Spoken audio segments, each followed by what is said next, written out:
اللہ کے ولیوں نے اپنی کتابوں میں ایک بات لکھی ہے، ہم نے جب بھی اس دعا کو پڑھا اللہ پاک جل شانہ نے اسے فوری عطا فرمایا، اللہ نے آج تک اس دعا کے مانگے کا رد نہیں فرمایا۔ ایک واقعہ ہے حضرت علی کرم اللہ وجہہ کا۔ حضرت علی ایک سفر میں، تجارت کے سفر میں تشریف لے گئے، سفر تجارت میں آپ تشریف لے گئے۔ جب وہاں آپ تشریف لے گئے تو دیکھا ایک شخص ہے جھونپڑی، اس میں سے کرہانے کی آواز آ رہی ہے۔ آپ اندر تشریف لے گئے تو صاحب خانہ نے اندر سے آواز دی، جو بھی صاحب آ رہے ہیں اجازت سے آئیں۔ سمجھ گئے اندر مستورات ہیں۔ وہ صاحب باہر تشریف لے آئے تو پوچھا کیا ہوا، کرہانے کی آواز کیا ہے؟ کہا میری بیٹی ہے، جنگل میں لکڑیاں لینے گئی، اس کے اوپر ایک درخت گر گیا کاٹتے کاٹتے، اور اس کی وجہ سے اس کی کمر ٹوٹ گئی ہے، اب یہ بستر پہ پڑی ہے، اب یہ بیچاری تکلیفوں اور دکھوں میں۔ آپ نے فرمایا کوئی مسئلہ نہیں، میں ایک عمل کرتا ہوں، تو ایسا کر صرف اس کا کپڑا لے آ۔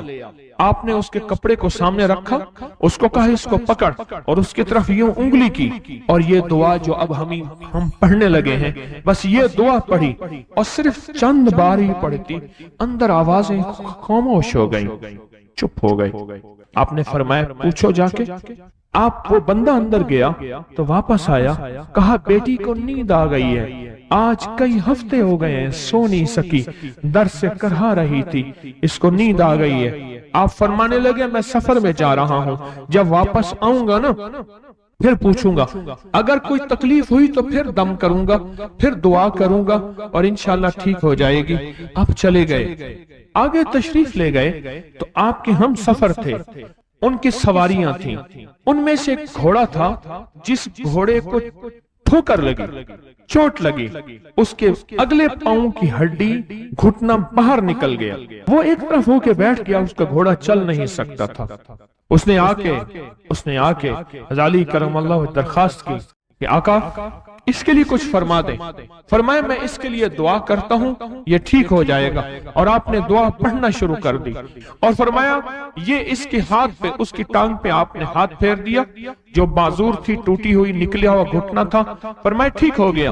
اور قافلے والوں نے دیکھا وہ گھوڑا سب سے آگے تھا، سب سے سبک رفتار تھا، اور سب سے لاجواب تھا۔ آگے ایک جگہ تشریف لے گئے تو قافلے کو پیاس لگی، پانی کی ضرورت تھی، کنواں دیکھا تو کنواں خشک تھا۔ آپ نے فرمایا کوئی بات نہیں، یہ دعا پڑھی، اور دعا کو پڑھ کے اپنا لعاب کنویں میں ڈال دیا۔ فرمایا کنویں میں پانی کا ایک جوش اٹھا، اور پانی اٹھا اور منڈیر سے باہر نکلا، لوگ پینے لگے تو آپ نے روک دیا، فرمایا مت پیو، کنویں کا جو کھڑا کالا پانی ہے وہ نکل جائے، اور پھر شفاف پانی جب نکلا فرمایا یہ پانی پیو، مشکیزیں بھرو، سواریوں کو پلاؤ۔ قافلہ چلتا رہا، آگے تشریف لے گئے، آگے دیکھا تو کھانا ختم ہو گیا، اتنا کھانا تھا کہ اب کھا لیں، آئندہ کیسے کھائیں گے؟ تو آپ نے فرمایا جو کھانا ہے لے آؤ۔ آپ نے کھانے کو رکھا، اوپر کپڑا ڈال دیا، اور یہ دعا پڑھنی شروع کر دی جو ابھی ہم بیٹھ کے پڑھیں گے، خوش قسمت ہیں۔ اور کپڑا ڈال کے فرمایا دعا فرمائی، یہ عمل فرمایا، یہ دعا پڑھی، اور اس کے بعد فرمایا دیکھو کھا لیا، اور فرمایا ہمارا 17 دن کا سفر تھا، اس 17 دن میں ہم نے کھایا، لوگوں کو کھلایا، جہاں لوگ آتے تھے ان کو بٹھاتے تھے، دسترخوان ہمارا تھا چند افراد کا، پھر سینکڑوں لوگوں نے کھایا۔ 17 دن کے سفر میں تھوڑی سی کمی بھی نہ ہوئی، جب گھر لوٹے تو وہی کا وہی ہمارا خزانہ، کھانا وہی سارا توشہ موجود تھا۔ آگے تشریف لے گئے تو ایک تجارت میں ایک دیکھا تو ایک بندہ ہے ٹھیکریوں پہ ٹھیکریاں مار رہا ہے، آپ اس کی طرف تشریف لے گئے، آپ نے اس کو جا کے دیکھا، لگتا ہے کہ تو پرانا جواری ہے۔ اس نے کہا جوا کھیلتا تھا، سب کچھ ہار بیٹھا ہوں، ہر چیز زندگی ختم ہو گئی ہے۔ آپ نے فرمایا اچھا ایسا کر،